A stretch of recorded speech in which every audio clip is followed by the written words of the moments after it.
The night in the city was unusually still, the air thick with anticipation as Diddy, the once celebrated mogul now shrouded in scandal, prepared to host his notorious masquerade. The invitation was the talk of the underground, an exclusive event where the elite could indulge in their darkest fantasies without consequence. But this party was different. Whispers circulated that Diddy had something special planned, something to cleanse the shadows that followed him. The venue was an abandoned warehouse, transformed into a gothic cathedral of sin. Marble statues with hollow eyes seemed to watch as guests, adorned in masks that hid more than just their faces, arrived. Each mask was crafted at Diddy's request, a blend of beauty and terror, each one whispering promises of anonymity and liberation. Among the guests was Eliza, a young socialite with ambitions in journalism, her mask a delicate porcelain affair with tears etched into the surface, symbolizing the hidden pain beneath her glamorous exterior. She had heard the stories and the allegations of unspeakable acts, and she was here to uncover the truth, her camera concealed beneath her flowing gown. As the clock struck midnight, the atmosphere shifted. The music, a haunting melody, seemed to seep into the very marrow of those present. Diddy stood at the center, his mask the visage of a dark angel, his eyes glinting with an unnatural light. He raised his arms, and as he did, the masks on the guests began to tighten, melding with their skin, transforming them. Eliza felt her mask fuse with her face, the once cold porcelain now warm and living. Panic surged through her as she realized the masks were more than adornments. They were conduits, drawing out the deepest, darkest parts of their wearers. Around her, the party devolved into chaos. A man with a mask of fangs lunged at a woman whose mask was of a crying wolf, tearing into her with a ferocity that should have been impossible. Screams mixed with laughter, the boundaries of reality and nightmare blurred. Eliza's breath caught in her throat as she stumbled back, witnessing a scene straight from hell. Diddy, his voice echoing through the space, began to chant, his words a mix of languages, none of which seemed earthly. The guests, now fully under the sway of their masks, performed heinous acts, their inhibitions stripped away, their darkest desires laid bare. Eliza realized these masks were not just for concealment but for possession.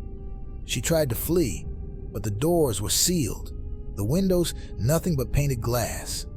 The horror wasn't outside trying to get in, it was within, released.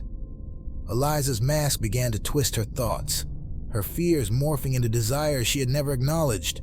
She fought against it, her inner strength battling the mask's corrupting influence.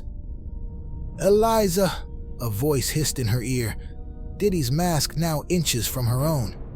"You sought to expose, but now you'll be exposed." His breath was cold, like the touch of death. Her camera, now a forgotten weight at her side, seemed to burn with heat. Remembering it, she pulled it out, the lens capturing the grotesque dance of sin around her. The flash went off, blinding in its intensity, and for a moment the masks recoiled from the light.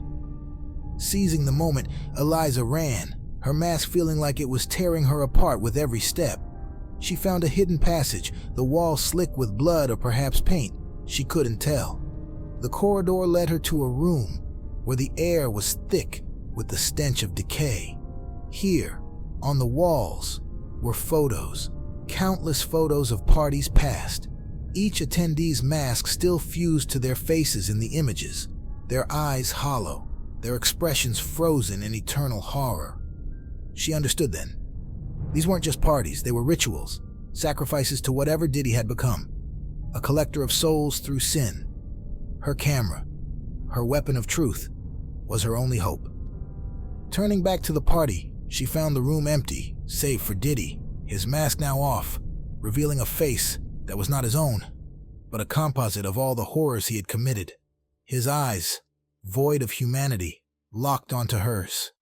"You will be remembered here, Eliza," he said, his voice an amalgamation of many, the echo of the damned.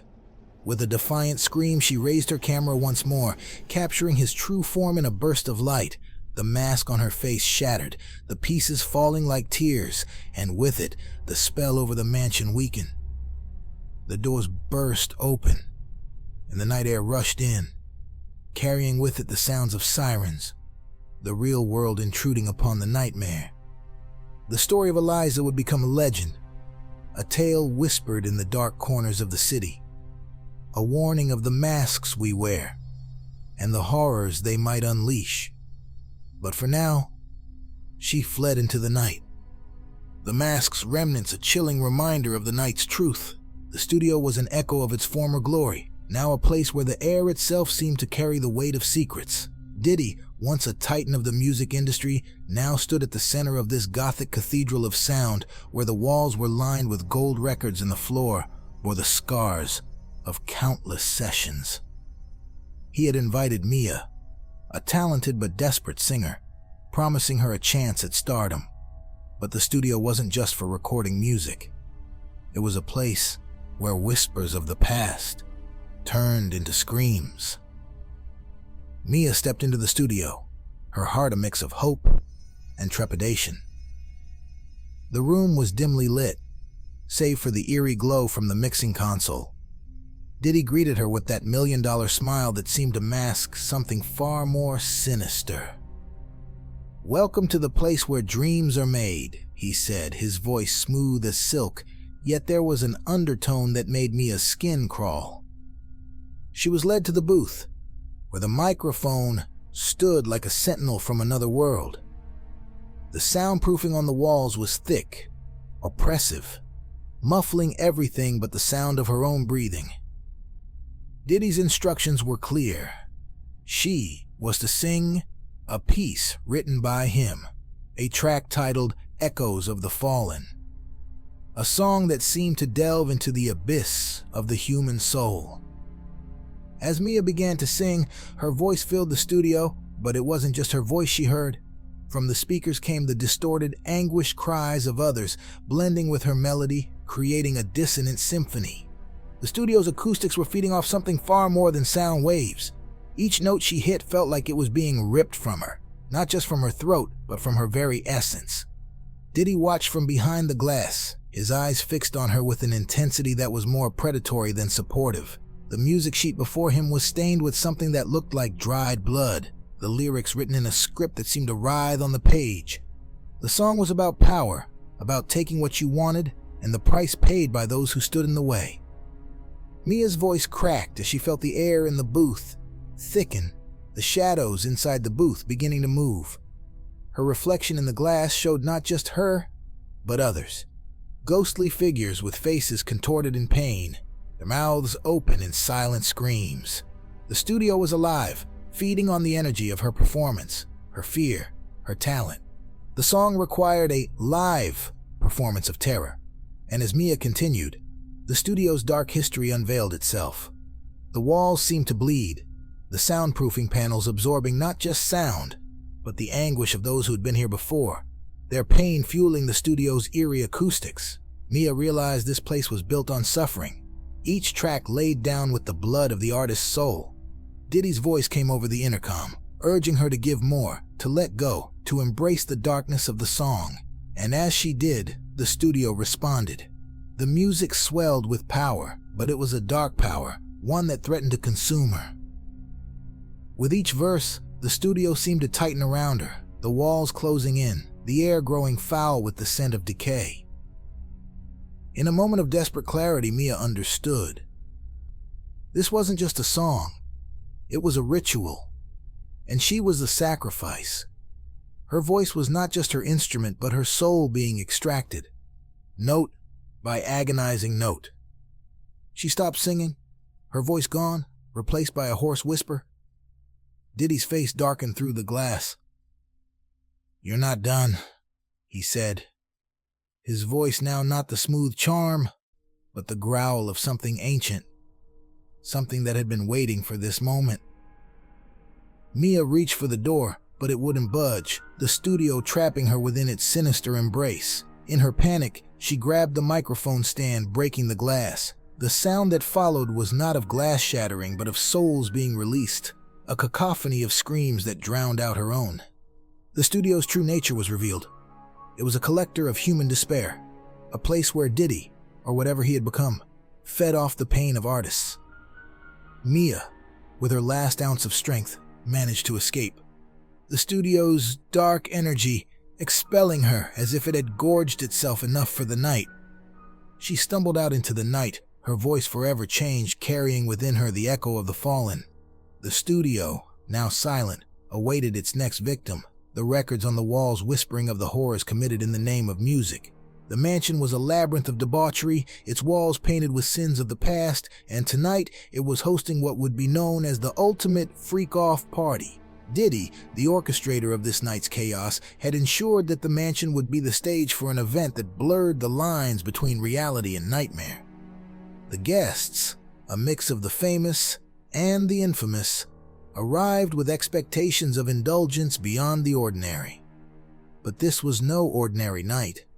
As they stepped through the ornate doors, a sense of foreboding settled over them, the air thick with an unspoken promise of something dark lurking beneath the surface. Among the crowd was Alex, a journalist with a penchant for the macabre, drawn by rumors of the mansion's dark history and the mysterious disappearances linked to these exclusive events. His mission was to uncover the truth, but he was unprepared for what awaited. The party escalated quickly.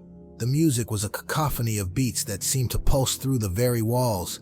Drinks flowed like blood from an eternal wound, and the guests, losing themselves in the revelry, began to don masks. Not just any masks, but ones that seemed to change the wearer, bringing out their deepest, darkest desires. Alex watched as the debauchery unfolded, the mansion transforming into a den of iniquity. People, their identities hidden, acted out fantasies that ranged from the merely risque to the deeply disturbing. But as midnight approached, the atmosphere shifted. The lights dimmed, the music took on a sinister tone, and the masks began to tighten, as if they were becoming one with the wearers' faces. Diddy, now dressed in a mask that was half angel, half demon, stood on a balcony overlooking the chaos. "Welcome to the true freak-off," his voice boomed, echoing with a power that wasn't entirely human. Suddenly, the exit sealed shut. Panic and confusion spread as guests realized they were trapped.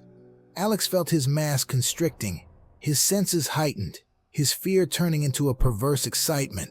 The boundaries of consent blurred as the masks compelled the wearers, their actions no longer their own. The mansion itself seemed to come alive.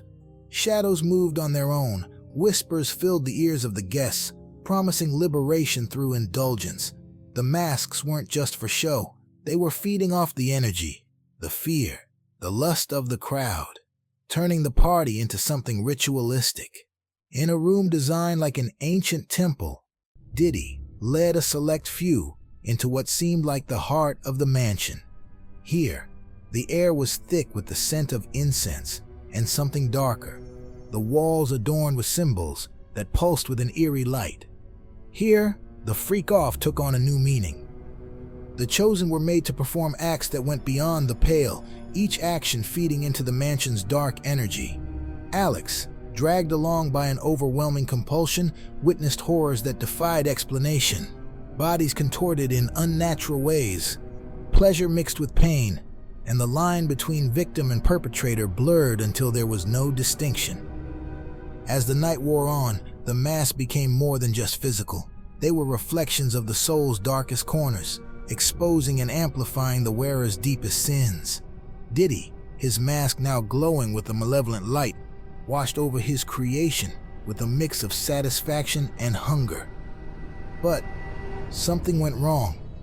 The energy within the mansion, fueled by the acts of the night, grew too powerful, too hungry. The mansion began to consume not just the energy, but the guests themselves. Shadows became tangible, pulling people into darkness from which there was no return. Alex, his journalistic instinct fighting against the mask's control, found a way to document the night's events. He discovered a hidden passage, walls lined with relics of past parties, masks of those who never left, their expressions frozen in eternal horror. The climax of the night was upon them when Diddy, perhaps realizing the monster he had unleashed, tried to end the ritual. But the mansion, now sentient with the dark energy, had its own desires. The walls closed in, the air filled with the screams of the trapped, and Diddy's control slipped. Alex, in a moment of clarity, used his camera to capture the essence of the mansion's horror, the flash acting as a beacon of reality amidst the nightmare. The light briefly disrupted the dark ritual, giving those still of sound mind a chance to escape. As dawn approached, the mansion lay silent, its power momentarily sated, but not gone.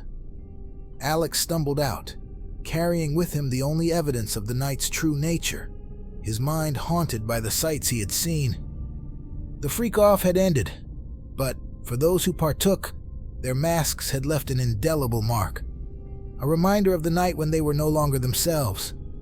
The story would become an urban legend, whispered about with a mix of fear and fascination, a warning of what happens when one indulges too deeply in the shadows of human desire. The prison they called Shadowgate was not like any other.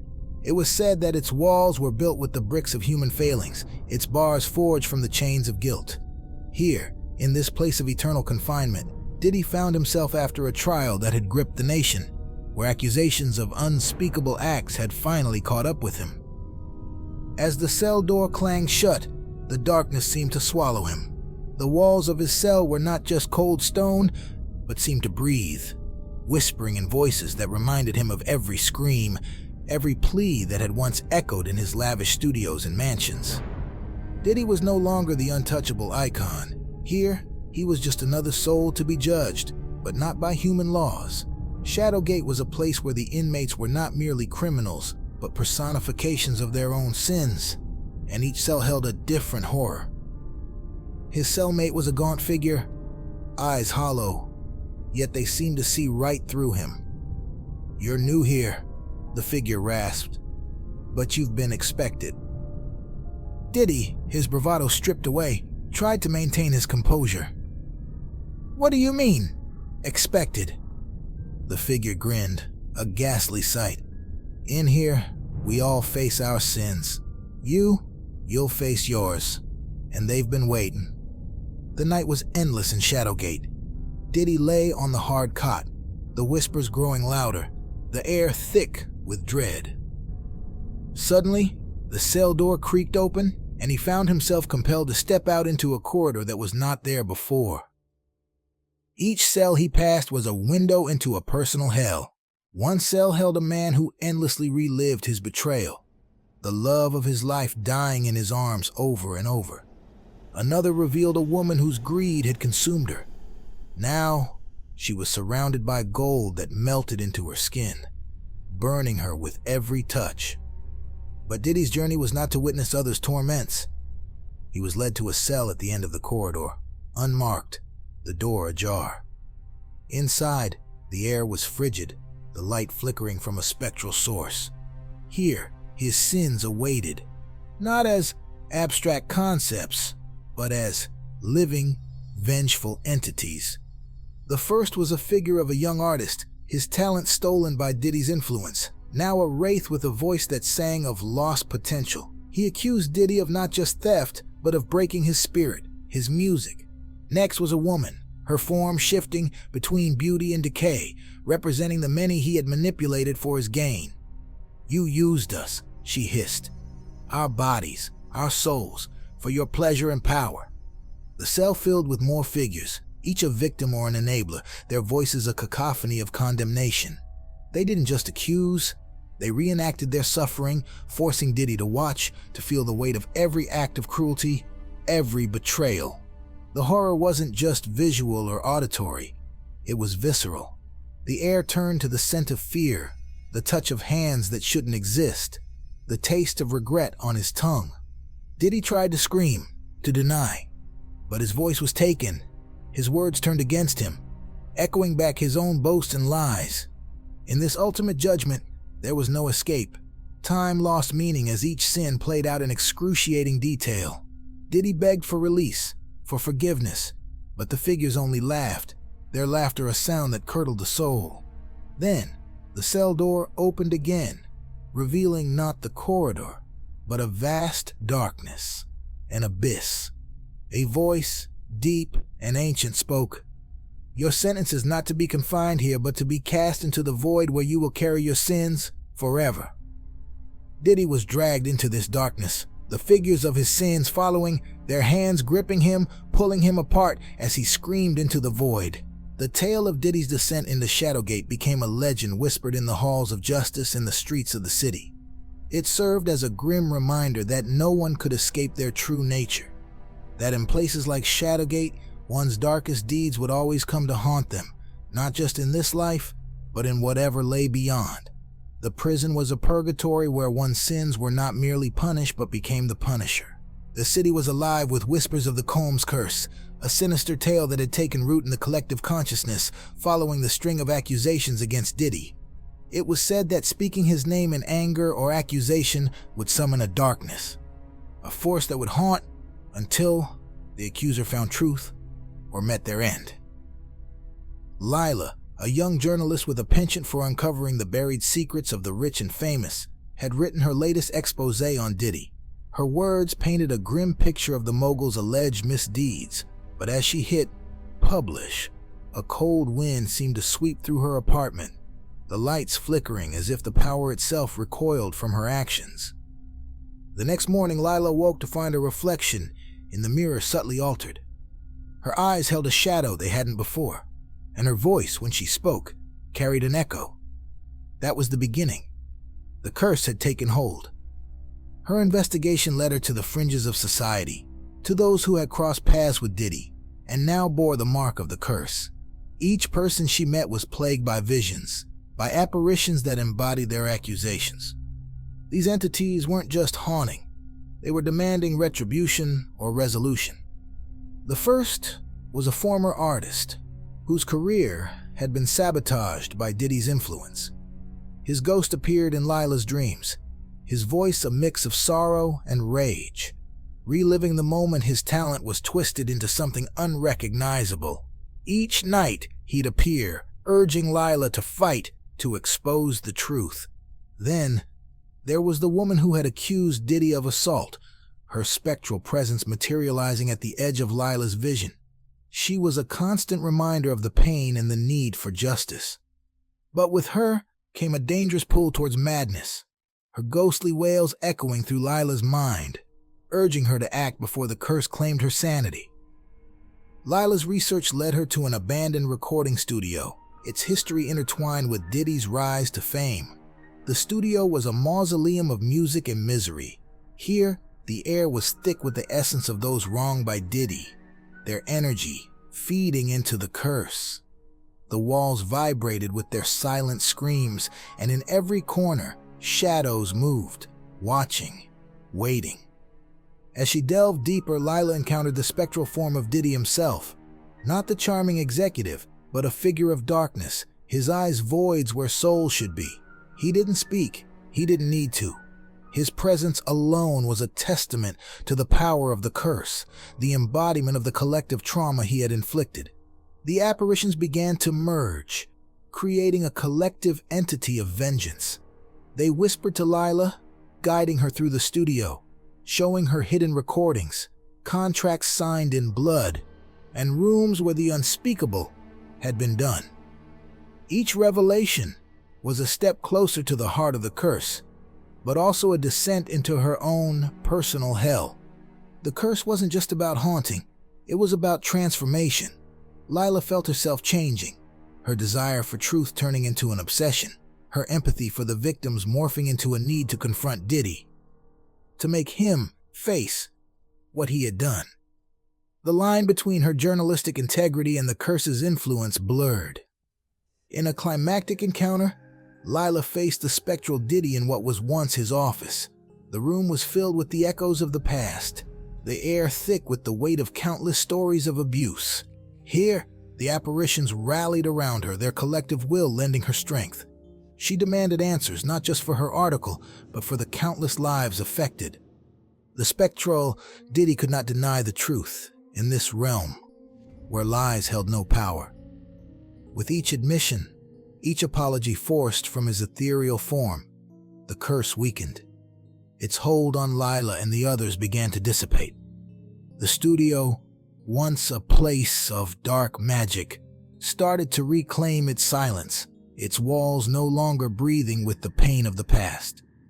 As dawn broke, Lila emerged from the studio, the curse lifted from her, the shadows retreating. The entities of vengeance found peace, their stories told, their grievances acknowledged. But the tale of the Combs curse would linger, a cautionary legend for those who wielded power without care, a reminder that justice, in one form or another, would always find its voice. The record store was a relic of another time, its walls lined with vinyls that whispered stories from decades past. Among them, a rare find, a vinyl by Diddy. Its cover art, a dark, alluring promise of music that could only be described as haunting. Max, a fan and collector of such rarities, couldn't resist the allure of this find despite the shopkeeper's warning, "Some records you're better off not playing." Back in his apartment, the air was tense as Max prepared his old turntable, the needle hovering over the grooves of the vinyl like a vulture circling its prey. As the record began to spin, the room filled with a sound that was more than music. It was a siren's call pulling Max into its depths. The first track was deceptively beautiful, a melody that spoke of ambition and the dark side of fame. But as it played, the room darkened, the shadows stretching out, becoming longer, more defined. Max felt an inexplicable pull, his consciousness slipping, the music enveloping him until he was no longer in his apartment but inside the vinyl, part of the music itself. The second track was harder, the bass line a heartbeat of terror. Here, Max witnessed scenes from Diddy's life, or perhaps his psyche. The studio where deals were made, not just in money, but in souls. The parties where boundaries were crossed, consent was a forgotten concept, and the music was a cover for the unspoken horrors. Each track pulled Max deeper into a nightmare where he was forced to relive the events that had led to Diddy's downfall. The music was not just sound, it was an experience, a journey through the darkest corners of human behavior. Max saw through the eyes of victims, felt their fear, their pain. He was pushed off balconies.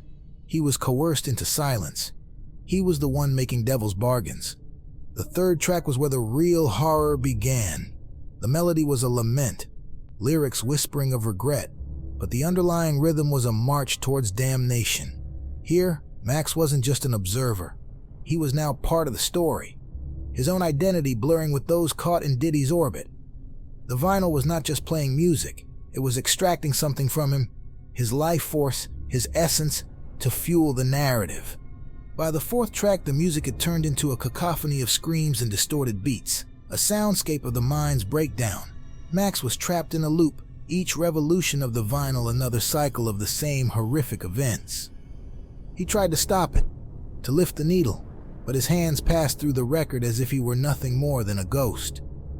The fifth track brought him face to face with Diddy, not the public figure, but the man behind the mask, his eyes cold, his voice a command. "You wanted to hear my story, didn't you? Now you're part of it." Max understood then. The vinyl was a curse, a trap for those who sought to understand or exploit Diddy's downfall. Each listener became part of the narrative, their soul fed into the music, their life energy used to keep the story alive, to keep the horrors echoing. In a desperate act of survival, Max realized this wasn't just about escaping a loop but altering the narrative. He fought against the pull of the music, using his own will to influence the sound, to change the story. With each attempt to alter the melody, to add his own discordant notes, the vinyl protested, the music fighting back with a force that threatened to shatter his mind. The climax came on the final track, where the music swelled with the agony of all those wronged. Max, his voice merging with the chorus of the damned, screamed out a new ending, one of revelation and justice. The record screeched, the needle jumped, and with a crack like thunder, the vinyl shattered. Back in his apartment, the morning light revealed Max, his eyes wide with the horror of his journey, the turntable silent, the record in pieces. But the room was not as he left it.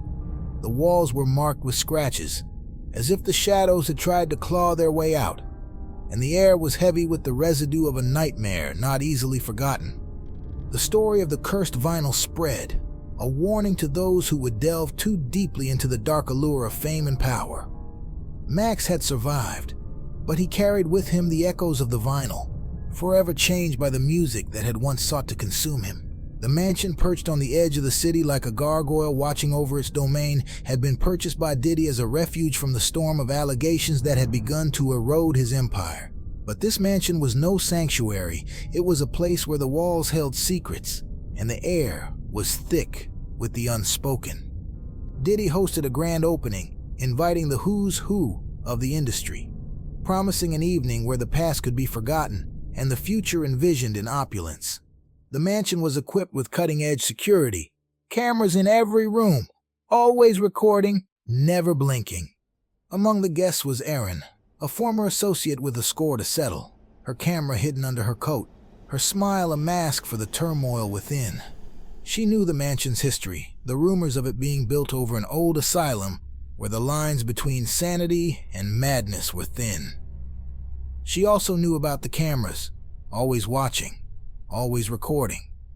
The party was in full swing, the music a pulsating beat that seemed to sync with the heartbeat of the mansion itself.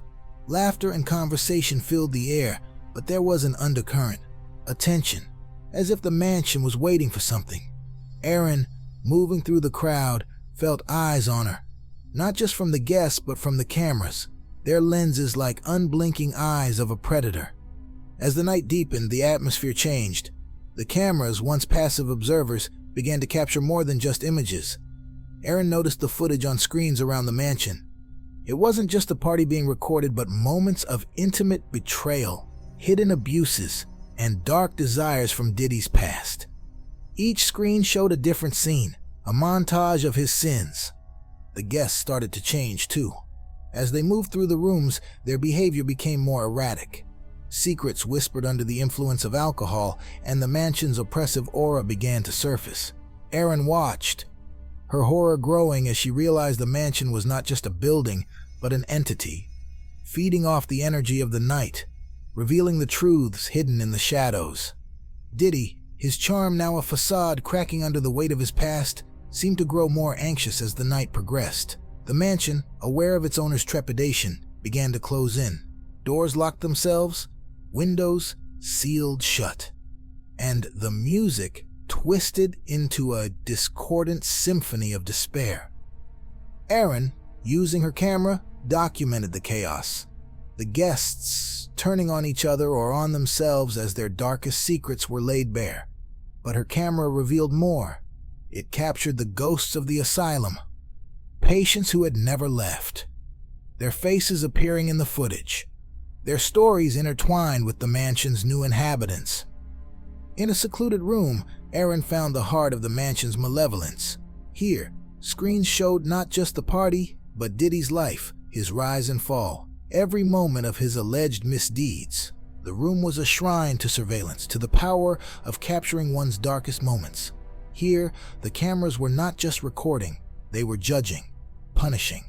Diddy entered, his face a mask of terror. "You don't understand what this place does," he pleaded. "It shows you your truth, and it holds you to it." The mansion retaliated. The temperature dropped, the lights flickered, and the screen showed a different scene, one where Diddy was not the host, but the hunted. The ghosts of his victims, real or spectral, filled the screens demanding retribution. Erin, realizing the mansion's intent, used her camera to broadcast the footage, hoping to shatter the illusion of control Diddy had maintained. The climax came when the mansion itself seemed to scream. The walls vibrated with the force of the unleashed secrets, the air filled with the cries of the wronged. The cameras, once tools of surveillance, now turned their gaze upon Diddy, their footage looping, showing his fall from grace in an endless cycle. As dawn approached, the mansion released its hold. Doors opened, windows cleared, and the music ceased. Erin walked out into the morning light, her camera full of evidence, her mind scarred by the night's revelations. Behind her, the mansion stood silent, its power temporarily sated but not extinguished, its cameras watching, always watching, for the next to fall into its trap of truth. The story of the party at Diddy's mansion became legend, a tale of how one's sins could manifest into a physical force, how a house could judge, and how, in the end, even the most powerful could be brought low by the weight of their own secrets. The Bad Boy Records building stood like a monolith of ambition and sin, its facade gleaming under the neon lights of the city, but its foundation was said to be built on more than just concrete and steel. The legends whispered that Sean Diddy Combs had made pacts with forces beyond human comprehension to ensure his label's success, and now those pacts were coming due. The anthology of horror began with The Rising Star. Part 1. The Rising Star. Marcus, a young rapper with raw talent but little fame, signed his soul away to Bad Boy, not knowing the literal weight of those words.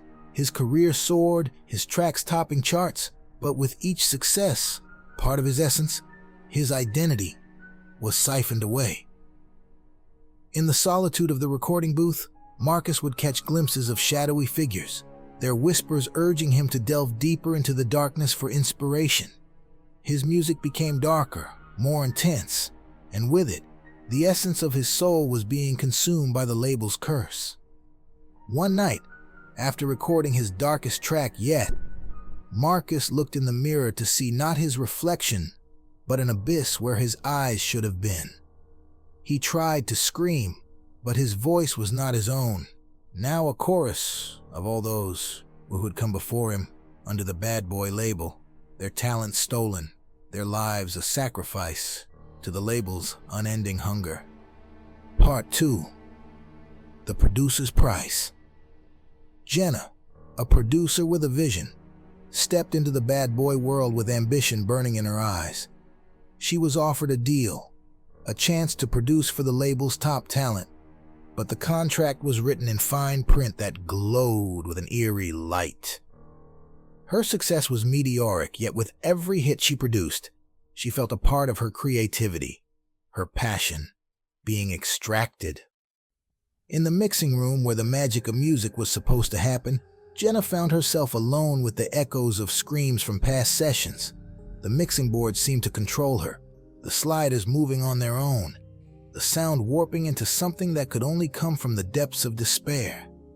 One evening, as she worked late, the music turned into a wail, and looking up, she saw the spirits of those whose lives had been twisted by the label, their faces contorted in eternal anguish, their bodies moving to a rhythm of torment. Part 3. The Executive's End. At the top was Diddy himself, once a man, now a figure of legend and horror. His office was a sanctum of power, where deals were made in whispers and shadows. Here, he confronted the truth of his empire. Each artist, each producer, each deal had taken a piece of him, transforming him into something less human, more entity. His reflection in the office window showing not a man, but a being of darkness.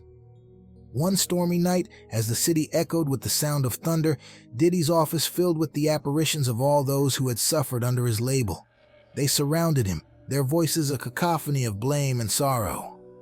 He was not just their creator, he was their tormentor, their jailer. As they encircled him, their hands reaching out, Diddy felt the weight of every sin, every betrayal, every soul he had co-opted for fame.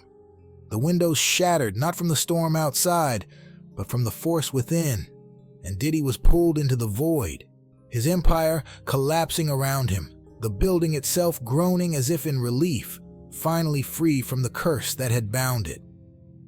Epilogue. The Legacy. The tales of Bad Boy Records became urban legends, each story a warning of the price of ambition. The building stood empty, its halls haunted by the music that was never meant to be heard. The city moved on, but those who ventured too close could hear the faint echoes of a bygone era, the ghostly production of tracks that promised fame at the cost of one's very soul. The anthology concluded with a message, painted in graffiti on the boarded-up entrance of the Bad Boy building. Beware the price of fame, for some debts are paid in darkness. In a future where technology had intertwined with the supernatural, the world was a blend of neon and shadows, where the digital realm bled into the physical. Here, Diddy, having achieved a form of immortality through deals with entities beyond human comprehension, hosted parties that were legendary, not for their opulence, but for their darkness. The party was held in a skyscraper that pierced the smog-filled sky, a beacon of excess in a city that had seen too much. Diddy's parties were infamous, places where you could indulge in any vice, but this one was different. It was whispered to be his last, a grand finale where the invitees would find either eternal pleasure or eternal damnation. The invitation. The invitation arrived to the select few via a digital message that seemed to have a life of its own, its code weaving through the recipient's systems, impossible to delete. Marcus, a once celebrated musician now on the decline, received his. The message was simple. Attend the last party, find your eternal vice. The arrival. Upon arrival, Marcus found himself in a room where reality seemed to bend. The walls were screens, showing scenes of debauchery from different eras, different dimensions. The guests wore masks, not for anonymity, but to hide the changes that would come. Diddy, at the center of it all, was no longer just human. His eyes were voids, his smile a promise of both ecstasy and terror. The indulgence. The party began with a cocktail made from liquors that tasted of dreams and nightmares, served by figures that flickered between beautiful and monstrous. Marcus, drawn into the revelry, found himself indulging in sins he'd only ever contemplated. The air was thick with lust, greed, and every human vice amplified by Diddy's dark gifts. But as the night progressed, the festivities took on a sinister edge. Each vice began to consume the partakers. Those who had drunk too deeply found themselves turning into embodiments of their desires, their human forms melting into grotesque caricatures of their sins. Laughter turned to screams, pleasure to pain, as the partygoers became part of the eternal show Diddy had promised. The revelation. Marcus, fighting the pull of his own desires, sought to uncover the purpose of this gathering. He found a hidden room, its door marked with symbols that pulsed with a dark energy. Inside, screens showed the true nature of Diddy's immortality. Each party, each indulgence, was a ritual to strengthen his hold on existence, feeding off the life force of those who partook, turning their sins into his power. Diddy appeared, his form shifting, his voice a chorus of the damned he had made deals with.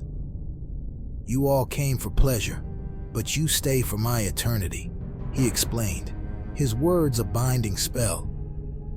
Marcus realized that leaving the party meant leaving a part of oneself behind, forever bound to this place of eternal indulgence. The escape. In a desperate act, Marcus used technology against its creator. He hacked into the building's systems, the very digital essence of the skyscraper, to broadcast the truth of the party. As the screens flickered, showing the horrors beneath the glamour, a rift formed, a tear in the fabric of the party's illusion. Guests began to wake from their trance, their forms returning to human, albeit scarred by their experiences. The building itself reacted, its structure groaning, the digital walls glitching as if in pain. Diddy, caught off guard by this digital rebellion, lost control momentarily. Marcus, seizing the chaos, led a group towards the exits, dragging others from their vice-induced stupors. The aftermath. As they escaped, the skyscraper began to collapse, its digital architecture unable to sustain itself without the energy of the partygoers. Diddy's form flickered, his immortality tied to the building's existence. The last Marcus saw of him was a figure of light and shadow, dissipating into the night. Outside, the survivors bore the marks of their indulgences, but they were free. The digital traces of the party's influence purged from their systems. The story of Diddy's last party spread, a cautionary tale of the dangers of unchecked desire, of the cost of immortality, and of the power of technology when wielded with intent. The skyscraper, now just a ruin, stood as a monument to the night when the city learned that some pleasures were not worth the price, and some parties were meant to last only until the end. In the sprawling neon-lit city where fame and fortune were as close as they were distant, the tale of the balcony of despair became a whispered warning among those who dared to challenge the powerful. At the heart of this story was Diddy, once a titan of the music industry, now a specter of his former self, haunted by allegations and the fall from grace. The beginning. Lena, a former protege of Diddy's, had spoken out against him, her words carrying the weight of truth. Her accusations spread like wildfire, igniting a public discourse on power and abuse. But with her voice came threats, sinister promises that her downfall would be as public as her accusations. Her apartment, high above the city's chaos, offered a view, but also an eerie solitude. It was here, in the quiet, that the visions began. Every night, as the city hummed below, Lena would see herself on her balcony, being pushed by a figure that looked like Diddy, her body tumbling into the abyss. These weren't dreams. They were premonitions, each night more vivid, more real. The haunting, the visions became her reality. In daylight, she was haunted by the specter of those she had accused, their faces twisted in pain or rage, their voices a cacophony of blame and warning. At night, the balcony became a stage for her impending doom. One evening, as the sky darkened, Lena felt an unseen force compelling her towards the balcony. The air was thick with fear, the city below a blur of lights that seemed to taunt her with their indifference. As she stepped out, the cold wind wrapped around her like a shroud, and there, at the edge, stood the spectral form of Diddy, his eyes hollow, his presence an indictment. "You think you can escape the consequences of your words?" His voice echoed, not from his mouth but from the wind itself. Lena fought against the compulsion, but her feet moved of their own accord, inching closer to the edge. The vision was playing out, the boundary between what was real and what was not blurring into oblivion. The investigation. Desperate, Lena turned to an old friend, a tech-savvy journalist named Alex, who had a keen interest in paranormal phenomena linked to the city's elite. Using experimental tech, they set up surveillance in her apartment, aiming to capture evidence of the supernatural or the orchestration of psychological warfare. As the nights passed, the footage revealed more than just Lena's torment. Shadows moved independently of any light source. Whispered threats filled the air with no visible source, and during one chilling night, the camera caught Diddy's spectral form pushing Lena. Yet, when they reviewed the footage, it showed nothing, as if reality itself was being rewritten. The confrontation. Determined, Lena and Alex decided to confront the specter. They set up a ritual of sorts, using recordings of Lena's accusations played back in loops, surrounding her apartment with mirrors to reflect back the spectral energy. The night of the confrontation, the atmosphere was charged, the air crackling with an unseen tension. As midnight struck, Diddy appeared, not just a ghost but an entity of collective guilt. The mirrors did not reflect him. Instead, they showed countless others, victims and enablers, their faces overlapping with his. Lena, empowered by the truth she had spoken, confronted him, her voice a beacon of defiance. "You can't push me off this balcony," she declared, "because I've already fallen, and I've risen again." The mirrors shattered, not from any physical force, but from the intensity of the moment, and the spectral Diddy recoiled, his form dissipating into the city's night. The curse, or perhaps the psychological manipulation, broke. The balcony became just a balcony. No longer a place of doom, but a testament to her resilience. The aftermath. The story of Lena's haunting spread, her survival becoming a symbol of resistance against those who abused their power. The footage, though seemingly blank to the naked eye, when digitally enhanced by Alex, revealed a name, a pattern, an indication that the manipulation was not just supernatural, but also humanly orchestrated. Diddy, whether through his own dark arts or through proxies, had tried to silence her. But in doing so, he had inadvertently given her a louder voice. The balcony of despair became a rallying cry for others to come forward, to push back against the edge they were being forced towards. In the aftermath, Lena stood stronger, her vision no longer of her own fall, but of the empire of abuse crumbling. The city below, a witness to many tales, watched as another story of power, fall, and redemption unfolded under its unblinking lights.